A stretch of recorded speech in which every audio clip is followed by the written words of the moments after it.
오늘 우리 함께 나눌 말씀의 제목은 불신자 눈에 비친 신자입니다. 우리 지난주부터 계속 연결되는 부분이죠. 24장 말미에 벨릭스라고 하는 총독이 물러나고 새로운 총독 베스도가 부임했다라고 하는 사실을 우리는 지난주에 다시 한번 볼 수 있었습니다. 근데 베스도 총독이 새로 왔지만 여전히 변하지 않는 것들이 있었죠. 사도 바울이 감옥에 있었다라고 하는 사실, 그리고 베스도의 부임 이후에 유대 지도자들은 2년 동안 지금 감옥에 있었잖아요. 2년 전과 똑같은 내용으로 사도 바울을 고소하고 2년 전에 했던 방식 그대로 사도 바울을 예루살렘으로 호송되는 과정 가운데에 암살하려고 하는 계획을 세웠었다라고 하는 것을 보았습니다. 다행히도 베스도가 정치적인 감각을 가지고 그들의 계획에 응하지 아니하고 오히려 가이사랴에서 유대인들이 다시 예전에 더들로가 올라와서 재판했었던 것처럼 재판을 한 번 더 하게 되고요. 결국 그 가운데에서도 사도 바울을 유죄로 판결 내리기에는 무리라는 판단을 하는 가운데에 사도 바울 입장에서는 여기서는 아무리 봐도 더 이상 길이 보이지 않는 것을 발견하고 어쩌면 하나님의 인도하심에 드디어 순종하게 되는 거죠. 사도 바울 입장에서도. 내가 죄수의 모습이라도 좋으니까 로마로 가는 것이 하나님의 뜻이겠거니 하면서 로마 황제 법정에 사도 바울이 상소하게 되고 이것을 베스도가 받아들여 사도 바울의 로마행이 결정되는 것까지가 지난주 25장 1절에서 12절의 내용이었습니다. 오늘 이야기는 이제 그 이후에 바로 연결되는 내용인데 간단하게 내용을 요약해보면 이렇죠. 13절에 보면 수일 후에 아그리빠 왕과 버니게가 베스도를 문안하러 가이사랴에 왔다라고 이야기를 합니다. 우리가 지금 살고 있는 시대와는 좀 다른 어떤 정치적인 제도를 가지고 있기 때문에 간단하게 한 번 더 설명을 드린다라고 한다면 그 당시에 로마는 제국이었죠. 그렇죠? 제국이었기 때문에 자기네 통치권 하에 있는 나라들을 다스리는 여러 가지 방식이 있었어요. 하나는 그 지역의 원래 왕을 그대로 그 지역을 다스릴 수 있도록 대신 세금만 잘 바칠 수 있도록 하는 이런 방식이 있었고 또 하나는 아예 로마에서 직접 관리를 총독이라고 우리가 보통 이야기하는데 관리를 파견하여서 다스리는 그런 방식이 있었습니다. 유대 지역은 헤롯 대왕 혹시 기억하는지 모르겠는데 그 헤롯 대왕 때는 그 지역의 왕으로 헤롯을 인정해서 그 지역을 다스리게 했지만 헤롯 대왕 이후로 태어난 그의 후손들에게서는 그만한 어떤 정치력을 보지 못하고 그 자손들에게 일부 지역의 통치는 맡기지만 제일 중요한 유대 지방에서의 권력은 총독을 보내서 그 지역을 다스리게 하죠. 그래서 우리가 잘 알고 있는 본디오 빌라도라든지 우리가 지난주에 살폈던 벨릭스, 베스도 이런 사람들이 다 로마에서 파견되어서 이 유대 지역의 제일 높은 권력을 가지고 그 지역을 다스렸던 사람들입니다. 그런데 아까도 말씀드린 것처럼 헤롯 대왕 이후에 그 자손들도 일부 지역을 맡아서 우리식으로 얘기를 하자면 주지사, 한국의 도지사 정도 되는 역할을 가지고 각각의 지역의 자치적인 그런 어떤 통치권을 행사하고 있었습니다. 그래서 그 당시에는 이제 헤롯의 자손들도 서로 막 이런 정치적인 알력 다툼이 있고 이래저래 하면서 명목상 남아 있었던 유일한 사람이 누구였는가 하면 바로 이 아그리빠라고 하는 사람이었어요. 그래서 대부분의 그 유대 지역은 여전히 로마에서 계속 파견하고 있는, 이거는 이제 변수가 있을 수 없잖아요. 로마 제국이 무너지기 전에는 로마 총독이라고 하는 이 자리는, 이 권력은, 이 통치는 상수입니다. 그냥 그대로 있기 때문에 그 사람들이 있는 가운데에 아그리빠라고 하는 왕이 처음에는 그 자기 아버지가 아그리빠 1세고 이 사람은 헤롯 아그리빠 2세거든요. 헤롯 아그리빠가 꽤나 많은 지역의 통치권을 가지고 있었는데 결국에 그 아버지가 죽었을 때에 이 아들 아그리빠는 나이가 17세밖에 되지 않았어요. 그래서 로마에서 그 아버지의 땅을 그대로 통치하도록 허락하지 않습니다. 그래서 결국에는 한 20-30년 가까이 이 사람이 장성해서 로마 정치권으로부터 이 정도 사람이면 유대인들의 일부 지역들을 총독보다 더 효율적으로 통치할 수 있겠다라는 판단이 서기까지 꽤 오랜 기간을 기다렸었던 사람이 바로 이 아그리빠입니다. 그래서 결국에 추후에는 로마로부터 아주 작은 지역부터 시작해서 점점 더 많은 우리가 흔히 알고 있는 갈릴리라든지 베레아라고 하는 지역을 통치하는 그런 어떤 통치권을 로마로부터 직접 인정을 받게 되고요. 그 과정 가운데 로마 인정을 받아야 했기 때문에 굉장히 친로마적인 성향을 가지고 있었습니다. 어느 정도 친로마였는가 하면 이 헤롯 아그리빠 2세가 AD 70년에 로마와 유대 나라가 전쟁을 하잖아요. 그래서 성전이 무너지는 그때에 이 헤롯 아그리빠 2세는 누구 편을 드는가 하면 로마의 편을 듭니다. 그리고 성전이 무너진 이후에도 로마의 보호를 받으며 아주 오랫동안 장수하면서 잘 살다가 갈 정도로 친로마적인 성향을 가진 사람이었어요. 그리고 그런 어떤 정치적인 입지를 잘 다져놨기 때문에 지역으로 따진다라고 한다면 그 유대 땅의 북부 지역이었던 갈릴리나 베레아 정도를만 통치했지만 유대 문화 종교와 관련해서는 좀 더 많은 영향력을 발휘하고 있었습니다. 가장 대표적인 사례가 뭐였는가 하면 예루살렘 성전의 관할권을 로마에서는 이 총독에게 주지 않고 누구에게 줬는가 하면 헤롯 아그리빠 2세에게 주었어요. 그래서 성전에 대한 모든 것들을 관리할 수 있었고 더 나아가서 대제사장의 임명권을 헤롯 아그리빠 2세에게 줍니다. 그러니까 로마 입장에서도 이게 참 입에 돋친 가시 같은 이슈죠. 왜냐하면 자기는 식민지니까 자기네들 마음대로 제사장도 임명하고 싶지만 유대인들이 워낙 유난하잖아요. 자기들의 종교에 대한 문제 이런 부분에 있어서는 유난하기 때문에 그래도 그들 중에서 왕을 세워서 그 왕이 하도록 하면 어느 정도 이 사람들의 어떤 그 정치 종교적 반항을 무마할 수 있으리라 생각해서 그 권한을 헤롯 아그리빠 2세에게 주었습니다. 그래서 지난번에 이야기했던 것처럼 벨릭스 때의 아나니아라고 하는 대제사장, 그리고 그가 바뀌어서 새로운 이스마엘이라고 하는 대제사장으로 베스도가 부임할 때는 바뀌어 있었다라고 이야기를 했죠. 이런 모든 것들을 관장했었던 사람이 누구였는가 하면 바로 이 헤롯 아그리빠 2세라고 하는 인물이었습니다. 그래서 총독이 새로 왔으니까 서로 이제 정치적인 인사를 하는 거예요.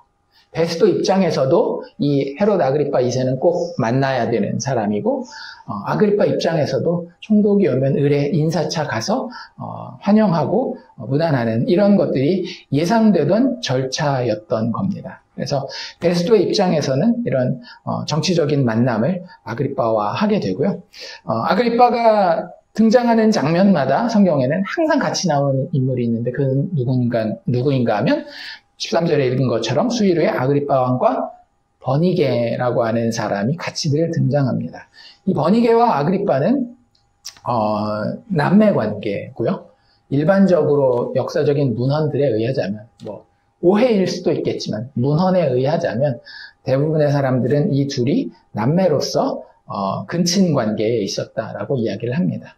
그래서 버니게가 여러 번 결혼을 하고 실패하고 그러거든요. 그럴 때마다 항상 이 오빠 있는 대로 돌아오고 많은 사람들은 어떤 그런 관계에 대해서 아까 얘기했던 AD 70년에 예루살렘 성전을 무너뜨린 것이 티토스, 디도라고 하는 타이러스라고 하는 나중에 이제 황제가 되는 장군인데 이 디도가 이 버니게가 마음에 들어서 자기의 어떤 연인으로 데리고 로마로 가요. 결국에 디도가 버티질 못합니다. 하도 이 여자에 대한 소문이 오빠랑 어쨌다 이런 얘기들이 막 나오니까 결국에는 버니게를 버려요. 그럴 정도로 그 당시에는 평판이 그렇게 나 있었던 관계가 아그리빠와 버니게의 관계이고요. 어쨌든 이 사람들은 로마 정계에 상당한 영향력을 미치고 있었고 벨릭스의 아내 혹시 기억나십니까? 유대 여자라고 하는 사람이 있었죠. 드루실라가 이 버니게의 언니 정도 됩니다. 그러니까 이 유대 왕가는 이미 이 로마의 정치권들이랑 아주 밀접하게 혼인관계를 통해서 연결이 돼 있었기 때문에 총독으로 누가 오든지 간에 그들을 무시할 수는 없었던 상황이라고 하는 거죠.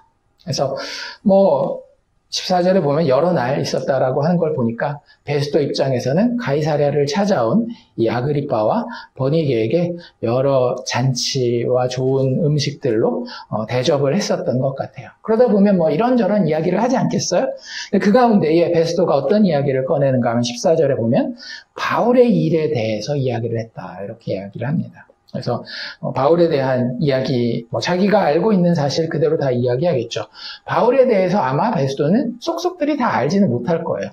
오자마자 정말로 그 번개처럼 이렇게 촥촥촥촥 진행됐던 그런 일들이 있긴 했지만 정확하게 이게 왜 그런 것인가, 유대 문화에 대해서도 공부는 했다라고 하지만 여기 와서 실질적으로 자기가 체험한 것은 얼마 되지 않았기 때문에 정확하게 다 이해되지 않는 것이 바로 이 바울에 관한 사건이었을 겁니다. 그래서 자기가 아는 대로 아그리빠 왕에게 설명을 하고 그 가운데에 아그리빠 왕도 이미 익히 들어서 알고 있었던 사실이었겠죠. 그러면서 항상 그런 것들 있잖아요. 유명인이 지나간다 그러면 얼굴 한번 이렇게 보고, 누가 그 뉴스에 나왔던 사람이라 그러면 한번 이렇게 자기가 직접 보기를 원하는 이런 게 사람의 마음인 것 같습니다. 이 아그리빠 왕도 특별히 어떤 그런 복음의 내용이라든지 이런 것보다는 그 흥미있는 사건, 사람들 사이에 계속 회자되는 그 이야기의 주인공이었던 바울을 이번 기회에 혹시 볼 수 있으면 좋지 않을까라는 생각을 하고, 마침 베스도는 이때 사도 바울을 로마로 보내기 위한 서류를 쓰려고 청문회를 개최해야 하려고 했었기 때문에 그 자리에 자기도 같이 참여하기를 원한다라는 의사를 보이게 됩니다. 그리고 베스도는 아주 흔쾌히 유대 나라에서 통치권을 행사하는 아그리빠 왕 당신 정도면 이 청문회에 와서 굉장히 큰 도움이 될 것 같습니다라는 취지로 이야기를 하고 결국 이튿날 이 대화가 있었던 다음날 청문회가 시작된다라고 하는 것. 그래서 청문회 시작되는 모습을 간단하게 묘사한 것이 우리가 읽은 25장 마지막 부분 이야기라고 보면 좋을 것 같습니다. 자세한 어떤 청문회의 내용이라든지 바울의 또 한 번의 자기 간증, 다메섹 도상에서의 예수님을 만난 이야기를 사도행전이 3번 기록하고 있다라고 이야기를 했잖아요. 그 중에 2번 우리가 봤고 나머지 한 번을 이제 다음 26장에 이제 기록하게 되는데요. 그 이야기가 있기 전에 이 25장 13절에서 27절을 통해서 오늘 우리는 이 부분에 대해서 한번 생각해 볼 수 있기를 원합니다. 사도 바울을 성숙한 그리스도인이라고 본다라고 한다면 베스도의 눈에 비친 바울의 모습은 어떤 모습이었을까라는 것을 통해서 과연 불신자의 눈에 비친 신자의 모습, 그냥 아무 신자 말고 그래도 영적으로 어느 정도 성숙해 있는 신자의 모습이 보통 어떻게 보이는가를 한번 살펴볼 수 있기를 원해요. 그래서 내 모습도 일반 불신자들이 나를 볼 때 비슷한 모습인가를 한번 점검해 볼 수 있는 시간이 되면 좋겠습니다. 그래서 한 4가지 정도 보려고 하는데요. 첫 번째는 우리가 성숙한 그리스도인이라고 한다면 이 신자의 모습은 불신자에게 어떻게 보이는가 하면 종교인들에게 고소받고 비난받는 모습으로 보여야 정상입니다. 제가 이야기하는 거는 이 신자라고 하는 그리스도인이라고 하는 사람들은 늘 사람들과 충돌하고 그래서 사람들한테 미움받고 이런 걸 이야기를 하는 거 아니에요. 누구라고요? 종교인이라고 하는 사람들에게 고소받고 비난받는 모습으로 자주 비춰진다라고 하는 겁니다. 실제 베스도가 봤던 모습이 그 모습이었죠. 15절에 넘어가면 뭐라고 설명하고 있어요? 베스도가 관찰했던 바울의 모습을 15절에 이렇게 얘기를 합니다. 내가 예루살렘에 있을 때에 유대인의 대제사장들과 장로들이 그를 고소하여 정죄하기를 청하더이다. 이게 그냥 평범한 불신자 입장에서 신자라고 하는 바울의 모습으로 베스도에게는 딱 각인되었다라고 하는 거예요. 종교인이라고 하는 사람들은 어떤 사람일까요? 뭐 어떤 특정 종교를 가진 사람을 종교인이라고 이야기를 하지만 성경에서 계속해서 이제 우리가 살펴봤던 그 배경에서 종교인이라고 하는 개념을 설명하면 이렇게 정의할 수 있을 것 같아요. 도덕이 되었건 정치가 되었건 경제가 되었건 문화가 되었건 그 부분에 있어서 특정 어떤 부분에 있어서 강력한 믿음과 신념과 자부심을 가지고 그것을 주장하며 다른 사람들에게 강요하는 그런 사람들을 종교인이라고 이야기합니다. 그러니까 당연히 종교를 믿는 사람들은 그런 게 있겠죠.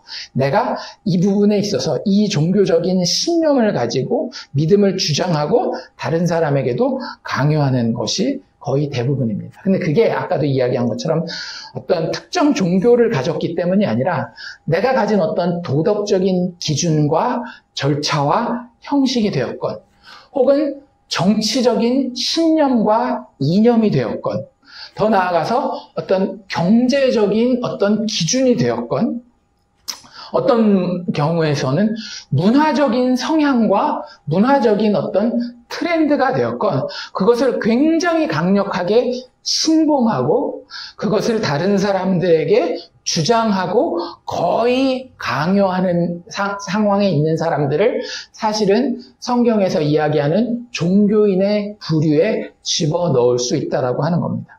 여기에서 유대인들이라고 이야기하지만 모든 유대인이 바울을 이렇게 고소하고 정죄하고 그러지는 않았어요. 그렇죠? 그 사람들 대부분 누구였는가 하면 지도자들 중에서도 종교 지도자들이었습니다. 대제사장들과 사내들인 서기관들, 장로들은 자기들이 정말로 붙들고 있는 도덕적인 가치가 있었고 정치적인 이상이 있었고 경제적인 어떤 기준이 있었으며 문화적인 트렌드, 따라가야 되는 그런 어떤 내용들이 그들에게는 강력하게 있었고 그것이 그들에게 다른 문제가 아니라 본인들의 존재 가치의 문제였다라고 하는 거죠.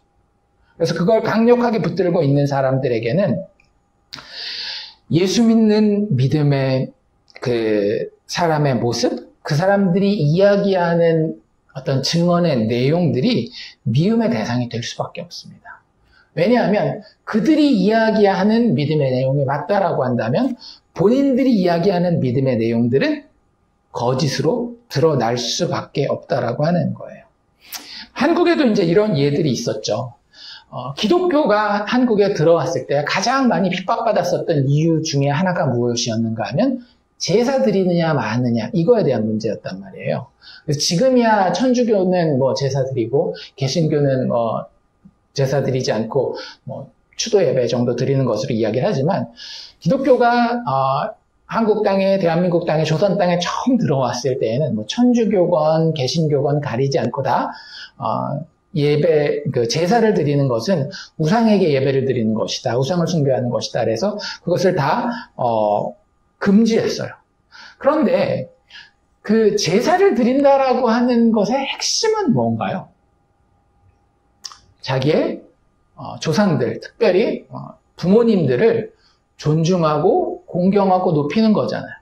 그런데 기독교에서 가장 중요하게 생각하는 인간사에서의 가치 중에 하나가 뭐예요? 내 부모를 공경하라잖아요. 그러니까 사실 기독교가 이야기하는 가정에서의 부모님을 존중하고 존경하고 높이고 이런 것들과 조선이 가지고 있었던 부모와 할아버지 이런 분들에 대해서 가진 가치는 크게 다르지 않았어요. 그런데 그들에게는 뭐가 있었는가 하면 문화제도적인 믿음이 있었던 겁니다. 조상을 잘 섬기는 유일한 방식은 뭐여야 되는 거예요? 제사라고 하는 방식을 따라야 된다라고 하는 겁니다. 뭐 그 당시에도 추도 예배 같은 개념들을 충분히 생각할 수 있었겠지만 그런 것들을 생각할 여지가 전혀 없는 사람들이 종교인이라고 하는 거예요. 물론 그 당시에 그것을 조선에서는 유교라고 하는 종교의 이름으로 불렀지만 유교는 사실은 요즘 식의 관점에서 보면 절대 종교의 범주에 넣을 수 있는 것이 아닙니다. 오히려 도덕이나 문화적인 트렌드에 가깝다라고 하는 것이죠. 그런데 그게 뭐가 됐건, 도덕이 되었건, 문화가 되었건, 정치가 되었건, 경제적인 기준이 되었건, 내가 이것만은 놓을 수 없고, 모든 사람들도 다 이렇게 해야 돼. 라고 하는 강한 신념을 가지고, 이 올바름을 다른 사람들에게 강요할 수 있을 만한 성향을 가진 사람들을 종교인들이라고 이야기를 하는데, 기독교인들은 반드시 그 사람들에게 어떤 대우를 받는가 하면, 미움받는, 고소하고 핍박하고 비난받는 모습으로 비춰진다라는 거예요. 그러니까 많은 사람들은 또 종교인이 아닌 사람들 있잖아요. 이 베스도 같은 사람들이 가장 대표적인 사람들이거든요. 그냥 실용적으로 눈에 보이는 거 보고 다른 사람들이 하는 이야기 듣고 나름대로 인생을 살아가는 그런 사람들 입장에서 기독교인들, 예수를 믿는다라는 신자를 봤을 때 이 사람들은 꽤나 미움을 받아요. 그러니까 교회 내에서도 그런 사람들이 있죠. 지금 이제 대한민국에서 굉장히 큰 이슈가 된 사건 중에 하나가, 이 SK라고 하는 회사가 있어요. 한국에서 두 번째로, 삼성 다음으로 큰 회사라고 이야기를 하거든요. 통신사 이렇게 운영하고 하는데, 이제 거기 이제 이혼을 하게 됐어요. 그 회장하고, 그 아내 되는 분하고 이혼하는데, 그 이혼한 것에 대해서, 이제, 여러 가지 가치관을 가지고 사람들이 이야기를 하죠. 이 그룹이, 기업이 잘 되기 위해서는 이 이혼 사태가 크게 번지면 안 된다. 이런 사람이 있고, 어떻게 그 아내를 버리고, 결혼 전부터, 그러니까 이혼 전부터 다른 여자랑 만나서 살림을 차리고 애도 놓고 이렇게 얘기를 하고, 그걸 계속 감추다가 나중에 들켜가지고 결국에 이제 이혼할 수밖에 없는. 또 이 아내는 근데 그리스도인이기 때문에 이혼은 절대 안 됩니다. 다시 합치읍시다. 이 이야기를 끝까지 했는데 이 남자가 끝까지 반대를 해서 결국은 이혼을 하게 됐고, 그 과정에서 이제 최근에 재판 결과로 나온 게 거의 천문학적인 금액으로 이 사람이 자기 가진 주식을 팔지 않으면, 그래서 회사의 경영권을 잃을 정도까지 주식을 팔지 않으면 안 될 정도까지 판결이 났어요. 그래서 그런 사례들을 놓고 이 남자에 대해서 이 아내, 예수 믿는 아내 같은 경우는 어떻게 해서든지 남자가 그 잘못을 인정하고 돌아온다면 받아줄 준비가 돼 있는 이런 케이스가 있는 반면, 또 어떤 케이스가 있는가 하면, 우리가 부른 찬양 중에 주의 은혜라라고 하는 찬양이 있었잖아요. 그 찬양을 안 부르는 교회들도 한국에 꽤 됩니다. 그걸 가지고 제가 뭐라고 이렇다 저렇다 이야기할 그런 건 아니지만, 그게 좀 심한 분들이 있어요.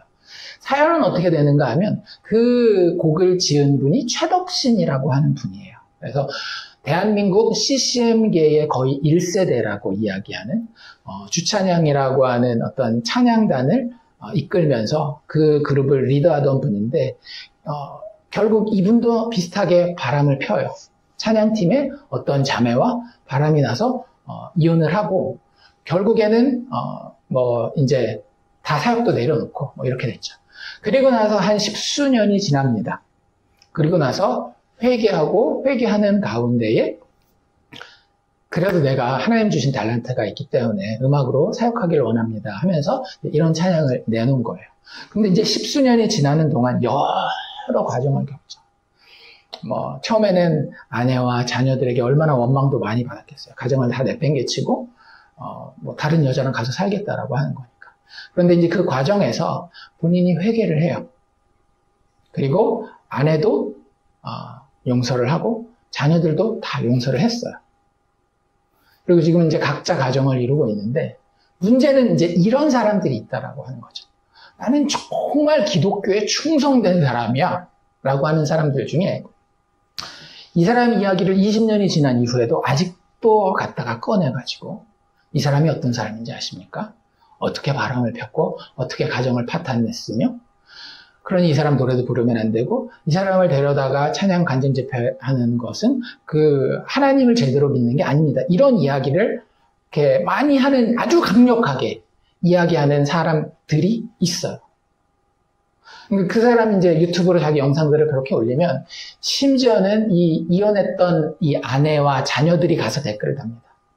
우리 이미 다 인간적으로 서로 회개하고 용서를 구하고 용서하고 한 사실인데 왜 당신이 나서서, 심지어는 하나님의 이름으로 그러십니까? 그러지 마십시오. 자제해 주시기를 바랍니다. 자제가 될까요? 안 될까요? 저지가 안 되죠. 왜냐하면 자기가 가지고 있는 도덕적인 기준이 절대 양보되어질 수 없기 때문에. 물론 입으로는 기독교의 용서에 대해서 다 이야기합니다. 회개하고 그랬으면 용서할 수 있지만 어떻게 그런데 사역자의 자리에 다시 올라올 수 있습니까? 뭐가 있는 거예요? 절대 양보할 수 없는 어떤 종교 도덕적 기준이 있는 거죠. 어떻게 보면 문화일 수도 있어요.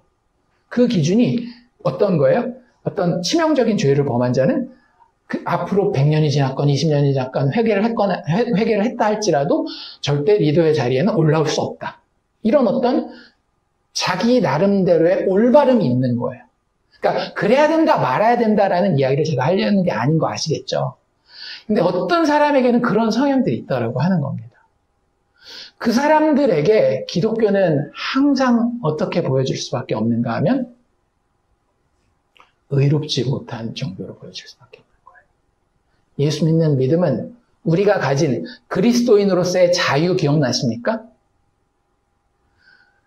그것을 이야기하고 하나님의 은혜의 포괄성에 대해서 이야기할 때에 그들은 그 사람들이 정치적인 성향을 가진 우파가 되었건 좌파가 되었건 종교적인 열심당원이 되었건 어떤 문화적인 트렌드에 굉장히 열심을 가진 사람이 되었건 그 사람들에게 예수 믿는 사람들은 비난받고 고소당할 수밖에 없다라고 하는 거죠. 그렇게 비춰지는 게 맞는 거예요. 우리에게 그런 그리스도인의 자유가 있습니까? 예수 안에 드러난 진리를 믿기 때문에 우리는 늘 사람들의 비위를 맞추지 않아요. 우리에게 가장 중요한 것은 뭐예요? 예수님이 아무 자격 없는 죄인인 나를 위해 죽으시고 다시 살아나셨으며 그분이 성령 안에서 내가 그분을 믿고 신뢰할 수 있게 해주셨을 뿐만 아니라 지금도 성령 안에서 나와 동행하고 계시기 때문에 내 삶 가운데에 내 삶이 어떤 방향으로 가고 다른 사람을 어떻게 대해야 하는지를 지금도 하루하루 말씀해 주시고 가르쳐 주시고 인도해 주시고 있다라고 하는 거죠.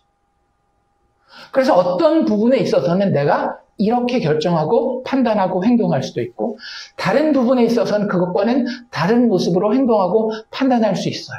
그런데 그 모습이 종교인들이 볼 때는 어떤 거예요?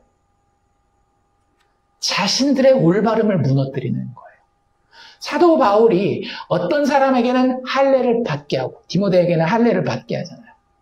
하지만 디도 같은 사람에게는 할례를 받지 못하도록 막습니다.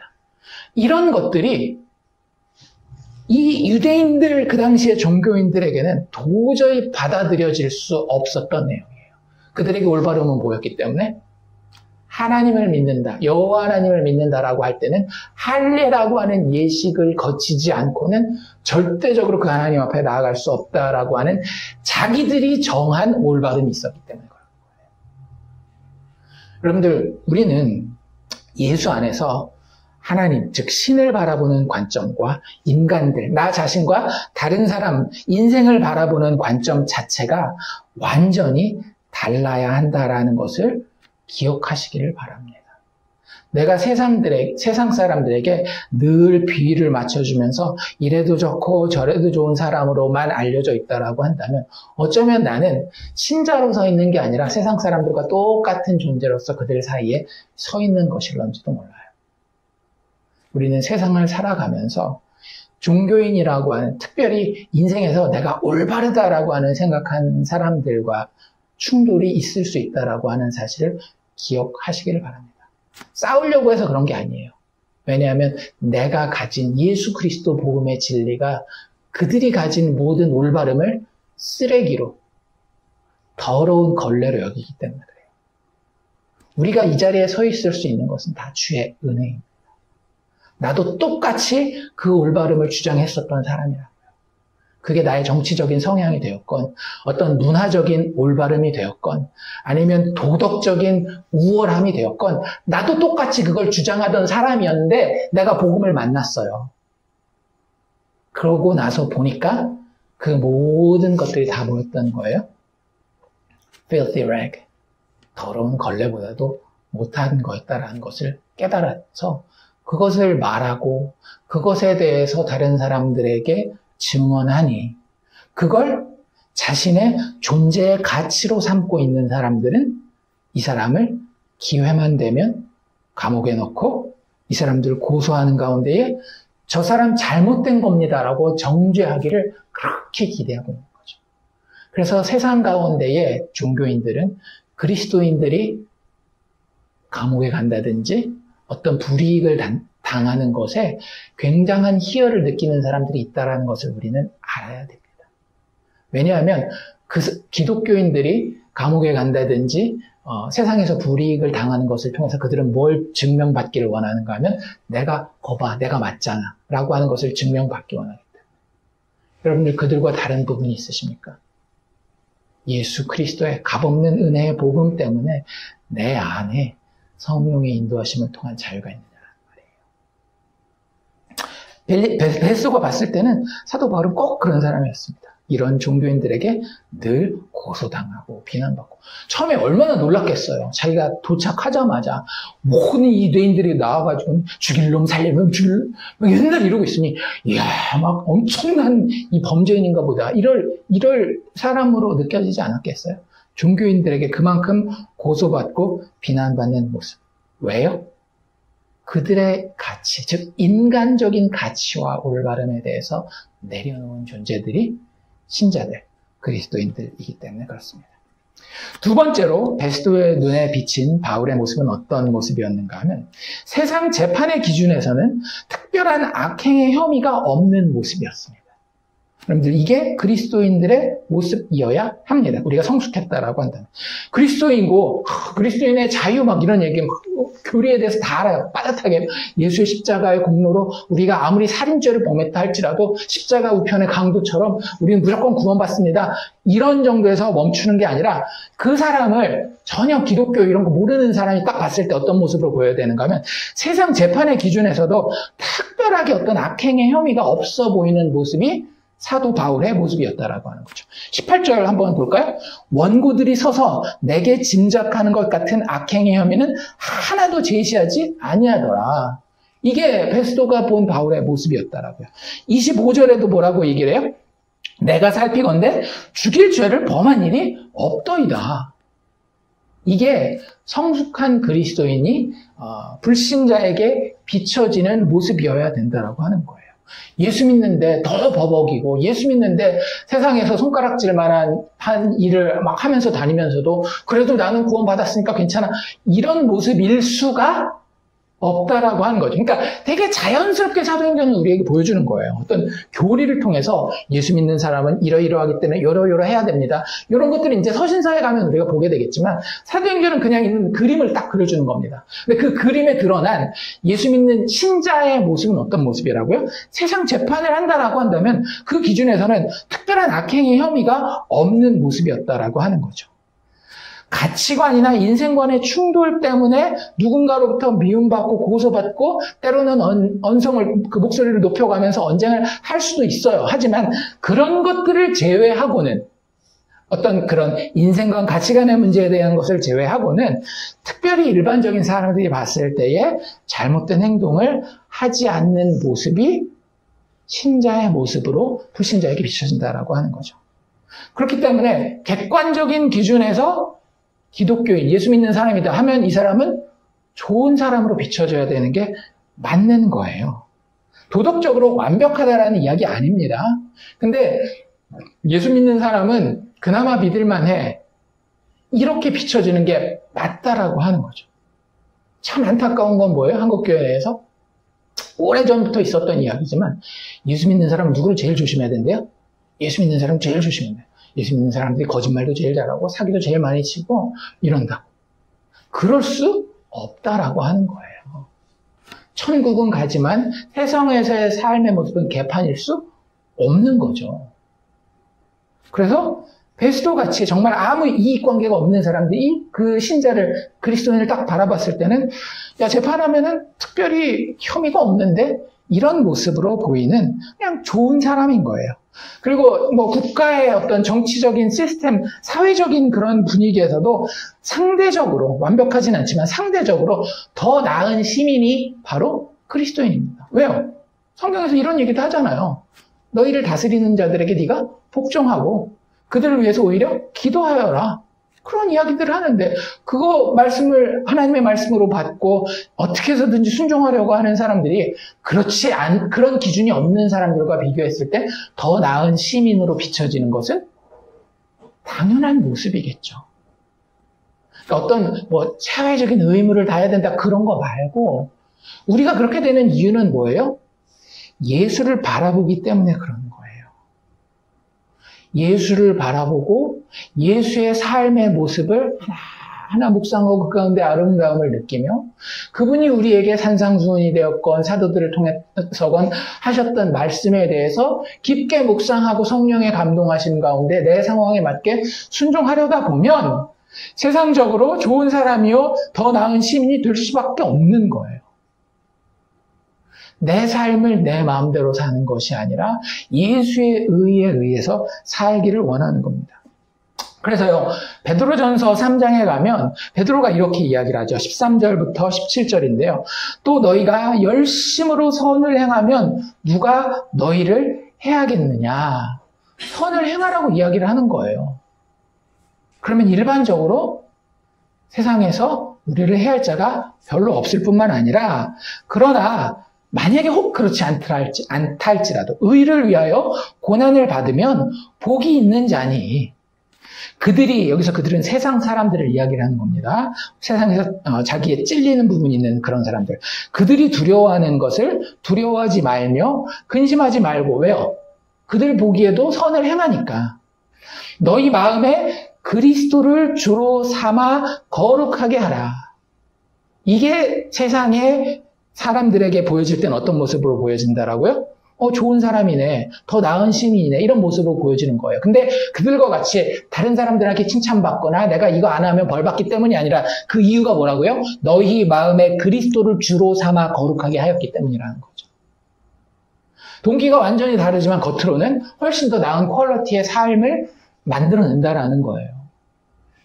너희 마음에 그리스도를 주로 삼아 거룩하게 하고 너희 속에 있는 소망에 관한 이유를 묻거든. 우리에겐 뭐가 있어요? 소망이 있다라는 거예요. 그런데 그걸 혹시 묻는 자가 있거든. 그 묻는 자에게는 대답할 것을 항상 준비하되 온유와 두려움으로 하고 행동을 강조하지 않고 뭐라고 이야기를 하는가 하면 선한 양심을 가지라. 우리의 마음이 늘 누구 앞에서 점검받는 거예요? 십자가의 예수 그리스도. 하나님이신 우리의 주인 구원자 앞에 늘 점검받는 거예요. 우리의 마음의 동기부터 십자가의 죄에 대한 심판을 바라보는 가운데에 하나님이 아름답게 여기시는 것이 무엇인지, 하나님이 정말로 증오하는 것이 무엇인지를 십자가 앞에서 점검받으며 내 능력으로 되지 않지만 예수 그리스도의 의를 의지하여서 선한 양심을 가지기 위해서 애쓰는 자가 그리스도인이 될 수밖에 없다라고 하는 거죠. 이는 그리스도 안에 있는 너희의 선행을 욕하는 자들로 그 비방하는 일에 부끄러움을 당하게 하려 함이라. 선을 행함으로 고난을 받는 것이 하나님의 뜻일진데 악을 행함으로 고난을 받는 것보다 나으니라. 여기서 이야기하는 선은 아까 종교인들이 이야기했던 도덕적인 올바름이나 정치적인 그 이상 이런 것들이 아니에요. 여기서 선은 제가 아까도 말씀드린 것처럼 예수를 묵상하여서 그 십자가를 바라봄으로써 성령 안에서 순종하는 삶을 선이라고 이야기합니다. 법이 있어서 그 법을 지키는 것을 기독교는 선이라고 이야기하잖아요. 기독교의 모든 선은 누구와 연결되어 있어요? 우리의 의 되신 예수 그리스도와 연결되어 있어요.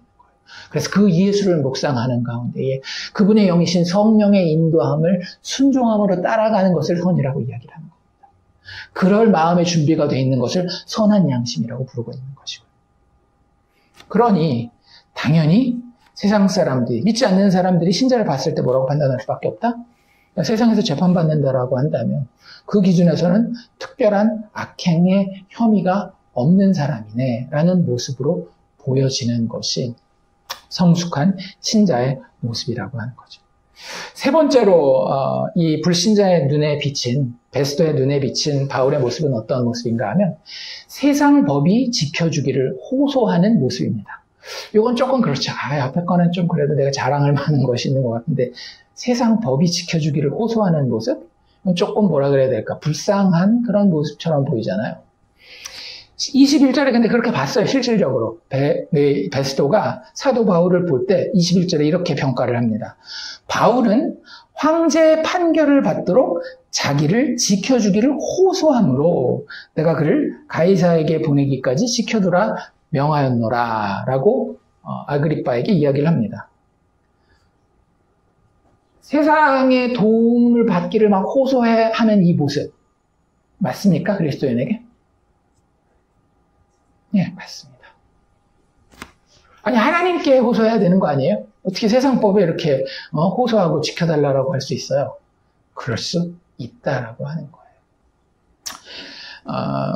많은 분들이 우리 이런 이야기 하잖아요. 하나님이 누구의 손길도 사용하신다? 의사의 손길도 사용하신다.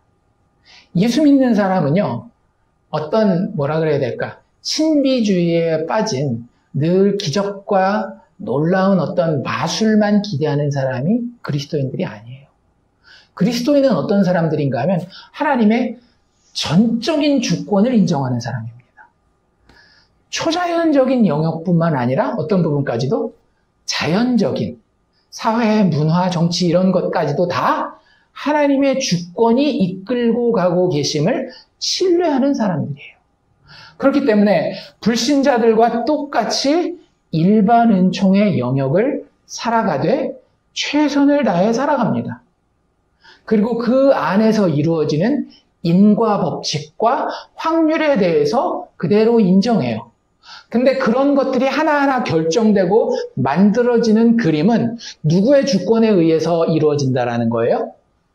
모든 일의 주인 되시는 창조자요 심판자이신 하나님에 의해 그 모든 것들이 이루어지기 때문에 심지어는 이 일반 은총의 영역에 있어서도 그리스도인들은 내가 밥 먹고 내가 직장에 나가서 일하고 자식을 키우는 그 일에 있어서도 누구의 도움을 바랄 수밖에 없는 자들, 하나님의 도움을 바랄 수밖에 없는 자들이 신자들, 믿음의 사람들이라고 하는 겁니다. 그 가운데서 하나님의 선을 똑같이 이 일반 은총의 영역을 최선을 다해 살아가지만 그들과 다른 점은 하나님의 선을 겸손히 기대합니다. 그러니까 일이 선하게 결론 지어질 것이라는 기대를 해요. 예수 믿는 사람들은 세상을 바라볼 때 어때요?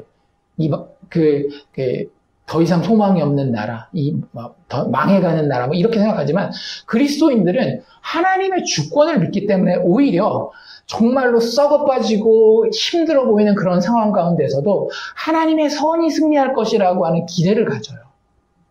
그래서 그것에 기대해서 호소하는 겁니다. 하지만 그 뒤에는 뭐가 있어요? 이 땅에 보이는 나라가 마지막 나라가 아닌 이 역사를 주권적으로 이끌어 가시는 하나님의 영원한 나라가 진짜 나라라고 하는 그런 믿음이 있는 거죠.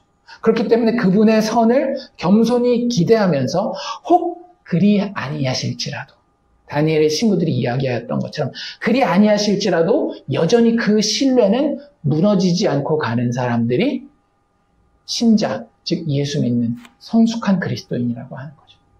그러니까 세상 사람들이 봤을 때 야, 저 사람들은 딴 나라에 살아 이런 모습으로 비춰지지 않아요.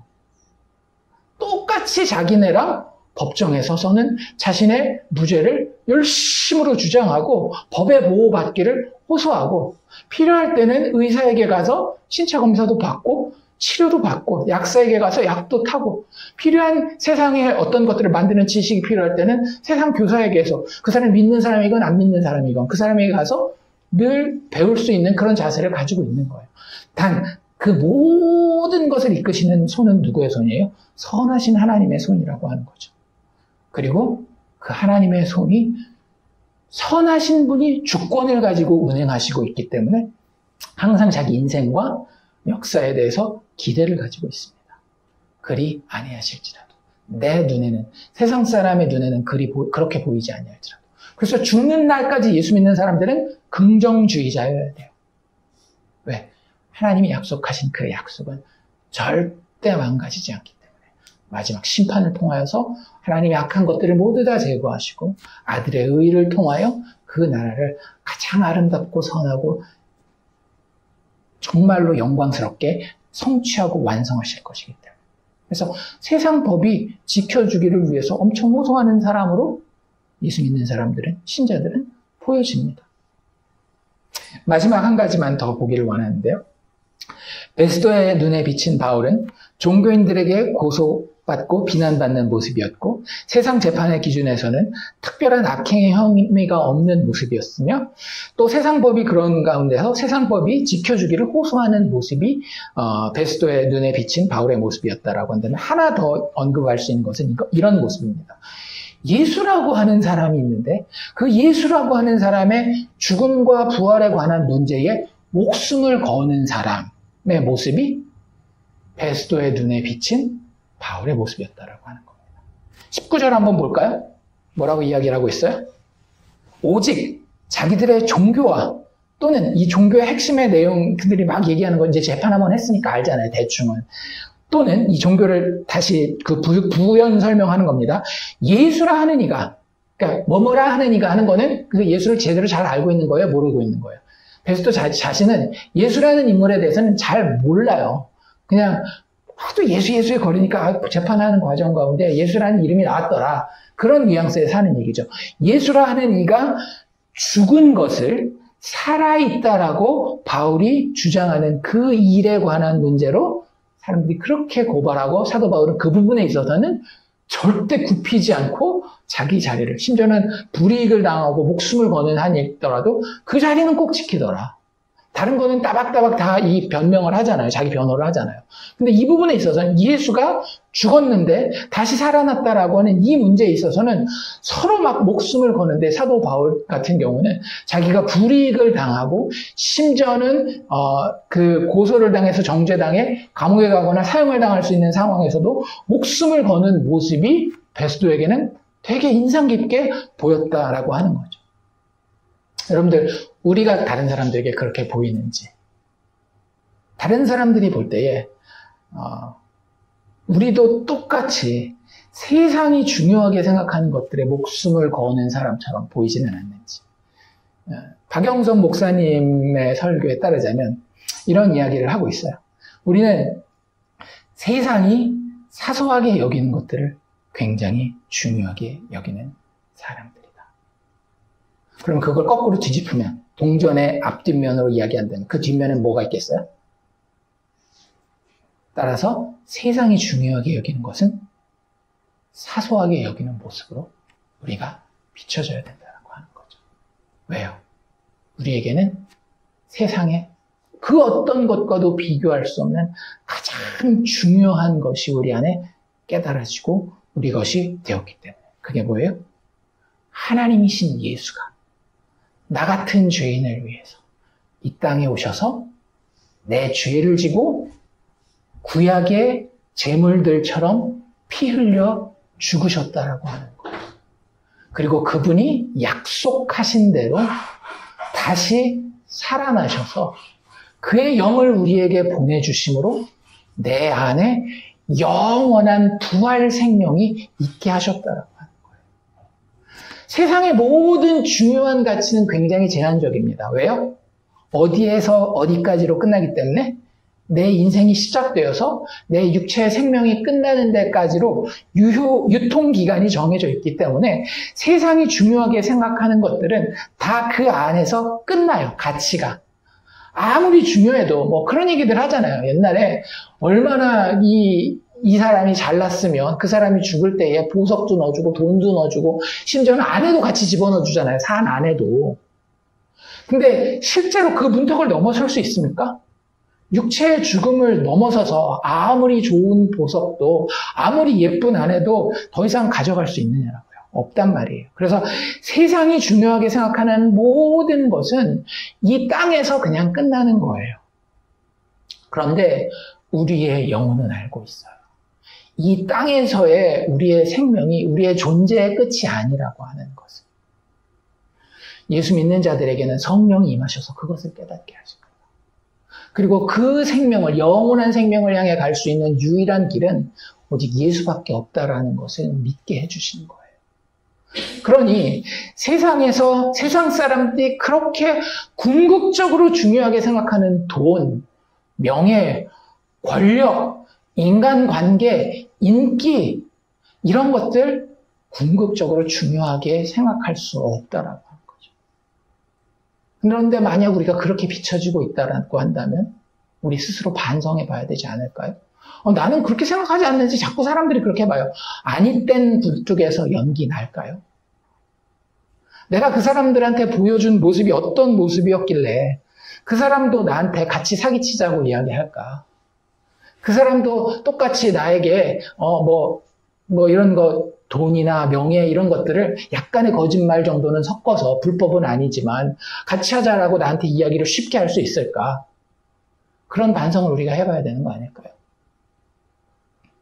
여러분들, 우리는 그런 것들이 아닌 오히려 세상이 사소하게 생각하는 예수 그리스도의 죽음과 부활을 목숨 걸고 중요하게 여기는 모습으로 우리의 삶의 자리에 서 있어야 합니다.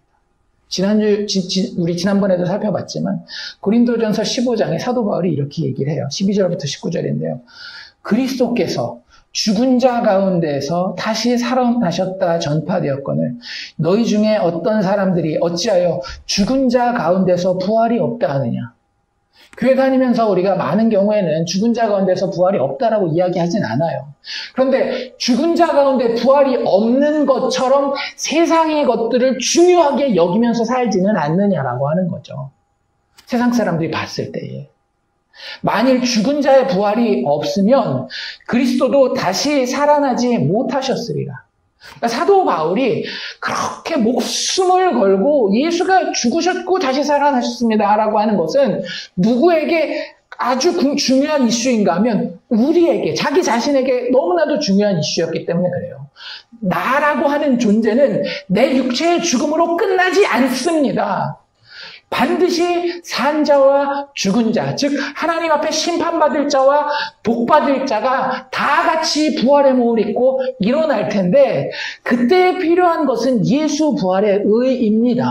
내가 그런 존재라고 하는 것은 그런 존재라고 하는 것을 나는 알고 있습니다. 그러니 만일 죽은 자의 부활이 없으면 그리스도도 다시 살아나지 못하셨으리라. 그리스도께서 만일 다시 살아나지 못하셨으면 우리가 전파하는 것도 헛것이요 또 너희의 믿음도 헛것이며 또 우리가 하나님의 거짓 증인으로 발견되리니 우리가 하나님이 그리스도를 다시 살리셨다라고 증언하였습니다. 만일 죽은 자가 다시 살아나는 일이 없으면 하나님이 그리스도를 다시 살리지 아니하셨으리라. 만일 죽은 자가 다시 살아나는 일이 없으면 그리스도도 다시 살아나신 일이 없었을 터이요. 그리스도께서 다시 살아나신 일이 없으면 너희의 믿음도 헛되고 너희가 여전히 죄 가운데 있을 것이요. 또한 그리스도 안에서 잠자는 자도 망하였으리라.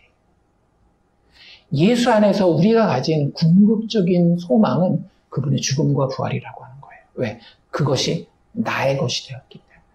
다른 것들은 내가 다 양보하고 손해볼 수 있어요. 세상 법이 나를 지켜주기를 위해서 호소하게 하지만 그것은 때로는 양보되고 손해봐질 수도 있다라고. 내가 억울하게 감옥 갈 수도 있고 내가 억울하게 경제적으로 손해볼 수 있어요. 그것은 나에게 궁극적인 것이 아니에요. 하지만 예수의 죽으시고 다시 사셨다라고 하는 것은 내 안에서 양보되어질 수 있는 문제가 아닙니다.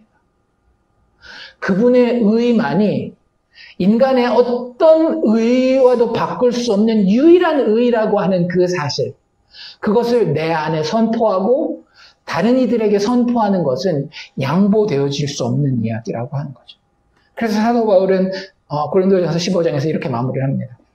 만일 그리스도 안에서 우리의 바라는 것이 다만 이 세상뿐이면 모든 사람 가운데 우리가 더욱 불쌍한 자이리라.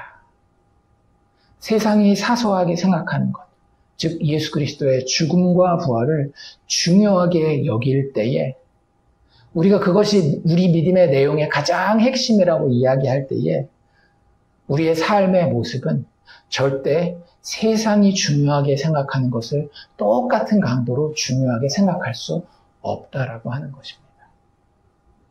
여러분들, 다른 사람들에게 보여지는 모습이 이러했다라고 하는 거예요. 베스도가 바울에 대해서 잘 알지 못했어요. 그의 이름 정도는 알고 있었고 재판 내용을 알고 있었지, 바울의 사람 됨됨이라든지 그가 겪어온 인생 여정이라든지 이런 거 하나도 몰랐습니다. 그래서 나중에 26장 얘기에서 사도 바울이 자기 간증하니까 너 미쳤다 뭐 이런 얘기를 할 정도로 사도 바울에 대해서 잘 몰랐어요. 근데 한 가지는 분명히 보였던 겁니다. 이 사람 예수라고 하는 사람의 죽음과 부활에 관한 문제에 자기 목숨을 걸고 있구나. 우리는 어떠한지요? 우리 스스로에게 이 사도 바울을 보는 베스도의 시각을 통해서 우리 스스로를 점검해 볼 수 있기를 원합니다. 나에게 예수가 정말로 유일한 산 소망이십니까? 정말로 그분 살아나신 분이 맞습니까? 돈이 나의 소망입니까? 가족이 나의 소망입니까? 번듯한 직장이 혹은 사업터가 나의 소망입니까? 아니면 예수가 유일하게 살아있는, 유통기한이 없는 부활의 생명과 능력을 가진 영원한 나의 산 소망이십니까? Living Hope이라고 하는 찬양, 그 가사 한글로 번역하면 이런 부분들이 있어요. 어둠을 뚫고 오신 주의 사랑, 나의 절망을 거두셨네. 죽음과 죄와 고난, 어려움 가운데 있는 이 모든 절망을 예수가 내 삶에 오시면 거두어 가게 되십니다. 주의 공로로 다 이루셨네. 주 예수 나의 산 소망.